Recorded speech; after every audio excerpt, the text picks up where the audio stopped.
ಶ್ರೀ ಗುರು ರಾಘವೇಂದ್ರ ಸ್ವಾಮಿ ಜ್ಯೋತಿಷ್ಯ. ಮಂತ್ರಾಲಯದಲ್ಲಿ ತಮ್ಮ ತಪೋಶಕ್ತಿಯಿಂದ ವಾಕ್ಯ ಸಿದ್ಧಿ ಮಂತ್ರಸಿದ್ಧಿ ಪಡೆದಿರುವ ಪಂಡಿತ್ ಶ್ರೀ ಅಪ್ಪಟಾಚಾರ್ಯರು ತಾಂತ್ರಿಕ ಜ್ಯೋತಿಷ್ಯರು. ಶ್ರೀ ಸಾಯಿಬಾಬಾ ಹಾಗೂ ರಾಘವೇಂದ್ರ ಸ್ವಾಮಿಯ ಆರಾಧಕರು. ನಿಮ್ಮ ಸಮಸ್ಯೆಗಳ ಪರಿಹಾರಕ್ಕೆ ಇಲ್ಲಿದೆ ದಿವ್ಯ ಮಾರ್ಗ. ಡಿವೋರ್ಸ್ ಪ್ರಾಬ್ಲಮ್, ಅನಾರೋಗ್ಯ, ಪ್ರೇಮ ವಿಚಾರ, ಸಂತಾನ, ಸಾಲಬಾಧೆ, ಕೋರ್ಟ್ ಕೇಸ್, ವ್ಯಾಪಾರ, ಮಾಟ ಮಂತ್ರ ತಡೆ, ಶತ್ರುಕಾಟ, ಕೌಟುಂಬಿಕ ಕಲಹ, ಇನ್ನೂ ನಿಮ್ಮ ನಿಗೂಢ ಗುಪ್ತ ಸಮಸ್ಯೆಗಳಿಗೆ ಶ್ರೀ ರಾಘವೇಂದ್ರ ಸ್ವಾಮಿಯ ಮೂಲ ಬೃಂದಾವನ ರಹಸ್ಯ ಬಲಿಷ್ಠ ಪೂಜಾ ಶಕ್ತಿಯಿಂದ ಕೆಲವೇ ದಿನಗಳಲ್ಲಿ ಶಾಶ್ವತ ಪರಿಹಾರ ಶತಸಿದ್ಧ. ವಿಶೇಷ ಸೂಚನೆ: ಅಲ್ಲಿ ಇಲ್ಲಿ ಕೇಳಿ ಎಲ್ಲೂ ಪರಿಹಾರವಾಗದ ನಿಮ್ಮ ಸರ್ವ ಸಮಸ್ಯೆಗಳಿಗೆ ಇಲ್ಲಿದೆ ದಿವ್ಯ ಮಾರ್ಗ. ನಂಬಿಕೆಟ್ಟವರಿಲ್ಲವೋ ಈ ರಾಯರ. ನೀವು ಬಯಸುವ ನೆಮ್ಮದಿಯ ಜೀವನಕ್ಕಾಗಿ ಒಮ್ಮೆ ಸಂಪರ್ಕಿಸಿ. ಶ್ರೀ ಗುರು ರಾಘವೇಂದ್ರ ಸ್ವಾಮಿ ಜ್ಯೋತಿಷ್ಯ, ಪಂಡಿತ್ ಶ್ರೀ ಅಪ್ಪಟಾಚಾರ್ಯರು. ಫೋನಿನ ಮೂಲಕ ಪರಿಹಾರ. ಮೊಬೈಲ್ ಸಂಖ್ಯೆ 9008111181.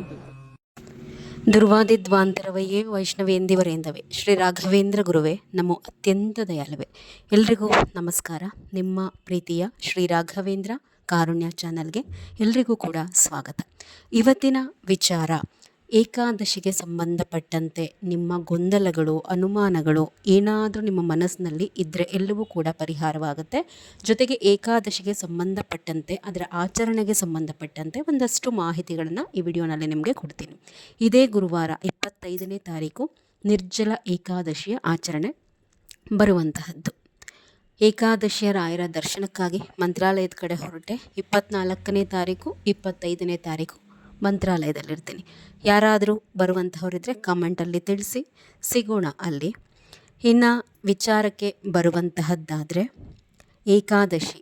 ಮೊದಲನೇದಾಗಿ ಒಂದಷ್ಟು ಜನರ ಮನಸ್ಸಿನಲ್ಲಿ ಏಕಾದಶಿಗೆ ಸಂಬಂಧಪಟ್ಟಂತೆ ಇರುವಂತಹ ಗೊಂದಲ ಅಂತಂದರೆ, ರಾಯರ ಪೂಜೆ ಮಾಡುವಂತಹವರೆಲ್ಲರೂ ಕೂಡ ತಪ್ಪದೆ ಏಕಾದಶಿಯನ್ನು ಆಚರಣೆ ಮಾಡಬೇಕಾ?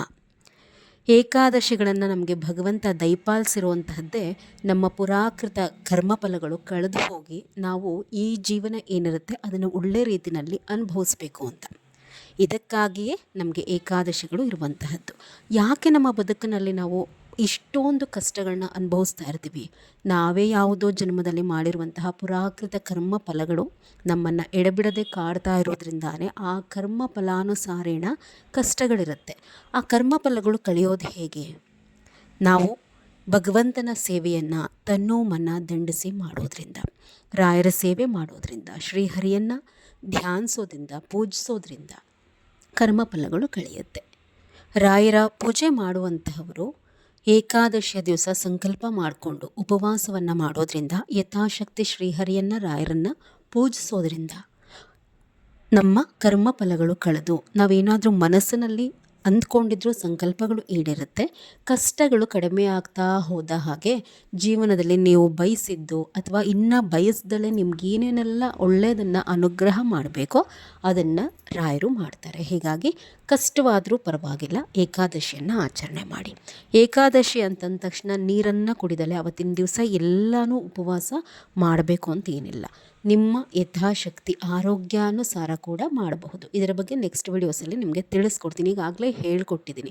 12 ಗಂಟೆವರೆಗೂ ಕೂಡ ಇರಬಹುದು, 4 ಗಂಟೆಗೂ ಕೂಡ ಇರಬಹುದು, 6 ಗಂಟೆ ಸಂಜೆವರೆಗೂ ಕೂಡ ಇರಬಹುದು. ಪೂರ್ತಿಯಾಗಿ ಇರ್ತೀನಿ ಅನ್ನುವಂಥವರು ಅವತ್ತಿನ ದಿವಸ ಏನೂ ತಿಂದಲೇ ಕೂಡ ಇದ್ದು ದ್ವಾದಶಿಯ ದಿವಸ ನಾವು ಆಹಾರವನ್ನು ತೆಗೆದುಕೊಳ್ಬಹುದು. ಅದು ನಿಮ್ಮ ಆರೋಗ್ಯದ ಮೇಲೆ ಅವಲಂಬಿತವಾಗಿರುತ್ತೆ.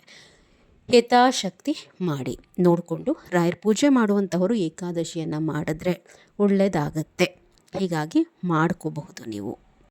ಇನ್ನು ಎರಡನೇದು, ಏಕಾದಶಿ ಉಪವಾಸದ ಬಗ್ಗೆ ಸರಿಯಾಗಿ ತಿಳಿದುಕೊಳ್ಳಿ.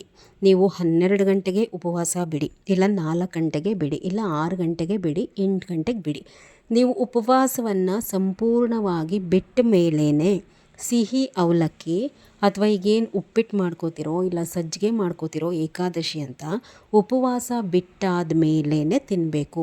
ಉಪವಾಸ ಇರುವಂತಹ ಮಧ್ಯದಲ್ಲಿ ಅವಲಕ್ಕಿಯನ್ನು, ಉಪ್ಪಿಟ್ಟನ್ನು, ಸಜ್ಜಿಗೆಯನ್ನು ಮಾಡ್ಕೊಂಡು ತಿಂದರೆ ಅಲ್ಲಿಗೆ ಉಪವಾಸ ಭಂಗ. ಹಸಿವಾದಾಗ ಇನ್ನೇನನ್ನು ತಗೋಬಹುದು?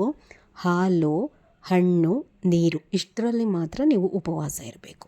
ಉಪವಾಸ ಬಿಟ್ಟಾದ ಮೇಲೆ ಸಜ್ಜಿಗೆನೋ, ಉಪ್ಪಿಟ್ಟು, ಅವಲಕ್ಕಿಯನ್ನು ಮಾಡಿಕೊಂಡು ತಿನ್ನಬಹುದು. ಮಧ್ಯದಲ್ಲಿ ಇವುಗಳನ್ನ ತಿನ್ನಲಿಕ್ಕೆ ಹೋಗಬೇಡಿ. ಏಕಾದಶಿ ಉಪವಾಸ ಇರುವಂತಹವರು ಉಪವಾಸ ಇದ್ದೇ ಬೆಳಗ್ಗಿಂದ ಸಂಜೆವರೆಗೂ ಅಂತ ಹೇಳಿ ಉಪವಾಸ ಬಿಟ್ಟ ತಕ್ಷಣ ಆ ಇಡೀ ದಿವಸದನ್ನೆಲ್ಲ ತಿನ್ನುವಂತಹ ಪ್ರಯತ್ನ ಮಾಡಬೇಡಿ. ಇನ್ನು ನೆಕ್ಸ್ಟು ಏಕಾದಶಿ ಉಪವಾಸವಿರುವಂತಹವರು ಉಪವಾಸ ಬಿಟ್ಟ ಮೇಲೆ ಹೊರಗಡೆ ಹೋಗಿ ತಿನ್ನುವಂತಹದ್ದನ್ನು ಮಾಡಬಾರ್ದು. ಅಂದರೆ ಈಗೇನೋ ಹೊರಗಡೆ ಹೋಗಿ ಜಂಕ್ ಫುಡ್ ತಿನ್ನುವಂತಹದ್ದು, ಚಾಟ್ಸ್ ತಿನ್ನುವಂತಹದ್ದು, ಅಥವಾ ಯಾರ್ದೋ ಮನೆಗೆ ಊಟಕ್ಕೆ ಕರೀತಾರೆ ಹೋಗಿ ಅಲ್ಲಿ ಊಟ ಮಾಡುವಂತಹದ್ದು, ಅವತ್ತಿನ ದಿವಸ ದಯಮಾಡಿ ಹೊರಗಿನ ಆಹಾರದಿಂದ ದೂರ ಇರಿ. ಇನ್ನು ಬಹಳ ಪ್ರಮುಖವಾದಂತಹದ್ದು ನೋಡಿ, ಮನೆಯಲ್ಲಿ ಯಾರೆಲ್ಲ ರಾಯರ ಫೋಟೋವನ್ನು ಇಟ್ಕೊಂಡಿದ್ದೀರಾ, ದಶಮಿ, ಏಕಾದಶಿ, ದ್ವಾದಶಿ 3 ದಿವಸಗಳ ಕಾಲ ಮನೆಯಲ್ಲಿ ನಾನ್ ವೆಜ್ಜನ್ನು ಮಾಡಲಿಕ್ಕೆ ಹೋಗಬೇಡಿ. ತುಂಬ ತೊಂದರೆಗಳಾಗುತ್ತೆ. ರಾಯರ ಫೋಟೋ ಇತ್ತು ಅಂತಂದಮೇಲೆ ಏಕಾದಶಿಯ ದಿವಸ ರಾಯರಿಗೆ ಸ್ವಲ್ಪ ಗಂಧ, ತುಳಸಿಯನ್ನು ಹಾಕಿ 2 ತುಪ್ಪದ ದೀಪವನ್ನಾದರೂ ಹಚ್ಚಬೇಕು. ಉಪವಾಸ ಇಲ್ದಲೇ ಇರೋವಂಥವರು ಆಗೋದೇ ಇಲ್ಲ ಉಪವಾಸ ಅಂತಂದರೆ ಅಟ್ಲೀಸ್ಟ್ ಇಷ್ಟನ್ನಾದರೂ ಮಾಡಿ. ಆದರೆ ಯಾವುದೇ ಕಾರಣಕ್ಕೂ ಈ 3 ದಿವಸಗಳ ಕಾಲ ಮನೆಯಲ್ಲಿ ನಾನ್ ವೆಜ್ಜನ್ನು ಮಾಡಲಿಕ್ಕೆ ಹೋಗಬೇಡಿ. ಇನ್ನು ಯಾರೆಲ್ಲ ಏಕಾದಶಿಯ ಉಪವಾಸದಲ್ಲಿರ್ತೀರಾ ಅಂತಹ ಹೆಣ್ಮಕ್ಳು ಟೈಮ್ ಪಾಸ್ ಆಗೋದಿಲ್ಲ, ಹಸಿವಾಗ್ತಾ ಇರುತ್ತೆ ಅಂತ ಹೇಳಿ, ಅಥವಾ ಪ್ರತಿನಿತ್ಯ ಅಭ್ಯಾಸ ಮಾಡ್ಕೊಂಡು ಬಿಡ್ತೀರಾ ಅವ್ರವ್ರ ಮನೆಗೆ ಹೋಗಿ ಅಕ್ಕಪಕ್ಕ ಕುತ್ಕೊಳ್ಳೋ ಅಂತಹದ್ದು, ಮಾತಾಡುವಂತಹದ್ದು. ಆದರೆ ಏಕಾದಶಿಯ ದಿವಸ ಆ ರೀತಿ ಯಾರ್ದೋ ಅಕ್ಕಪಕ್ಕದ ಮನೆಗಳಿಗೆ ಹೋಗಿ ಮಾತಾಡ್ತಾ ಕುತ್ಕೊಳ್ಳೋ ಅಂಥದ್ದು, ಅಥವಾ ಅವ್ರ ಮನೆಲ್ಲ ಏನೋ ಉಪವಾಸ ಇರ್ತೀರ ಅಂತ ಹೇಳಿ ಹಾಲು, ಕಾಫಿನೋ, ಟೀನೋ ಕೊಡ್ತಾರೆ ಅಂತ ಅಂದ್ಕೊಳ್ಳಿ, ಅದನ್ನು ಇಸ್ಕೊಂಡು ಕುಡಿಯೋ ಅಂತಹದ್ದನ್ನು ಮಾಡಬೇಡಿ. ಕೆಲವರು ಇನ್ನು ನನಗೆ ಕಮೆಂಟಲ್ಲಿ ಕೇಳಿದರು, ಏಕಾದಶಿಯ ದಿವಸ ಮಧ್ಯಾಹ್ನ ಮಲಗಬಾರ್ದಾ ಅಂತ ಹೇಳಿ.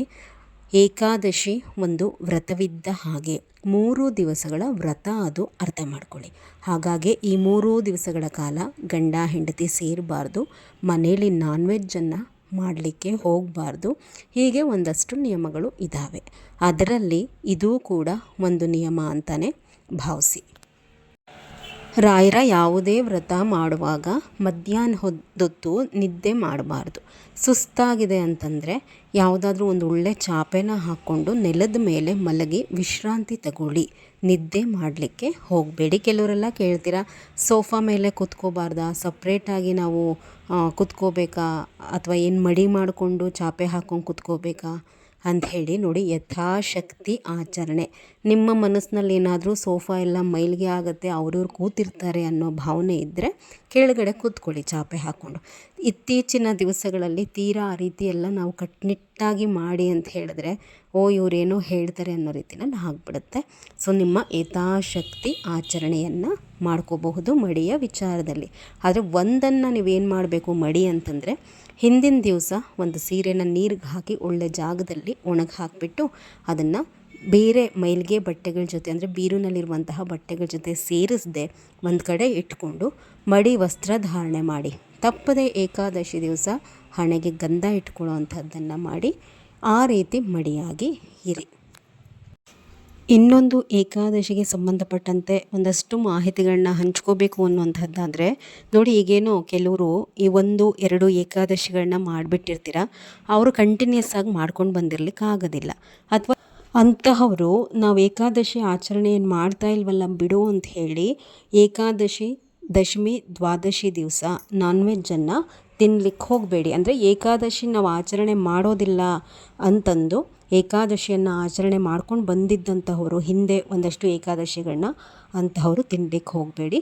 ಕೊನೆಯದಾಗಿ, ಯಾರ ಮನೆಯಲ್ಲಾದರೂ ಮಕ್ಕಳು ಓದ್ತಾ ಇಲ್ಲ, ಬರೀತಿಲ್ಲ, ತುಂಬ ಹಠ ಮಾಡ್ತಾರೆ ಅಂತಂದರೆ ಅಂತಹವರ ತಾಯಿ ಅಥವಾ ತಂದೆ ಆ ಮಕ್ಕಳ ವಿಚಾರದಲ್ಲಿ ಸಂಕಲ್ಪವನ್ನು ಮಾಡಿಕೊಂಡು ಏಕಾದಶಿಯನ್ನು ಆಚರಣೆ ಮಾಡಿ ಆ ಮಗುಗೆ ಏನೇ ತೊಂದರೆಗಳಿದ್ರೂ ಕೂಡ ರಾಯರ ದಯೆಯಿಂದ ನಿವಾರಣೆಯಾಗಿ ವಿದ್ಯೆ ಅನ್ನುವಂತಹದ್ದು ಮುಂದಾಗುತ್ತೆ.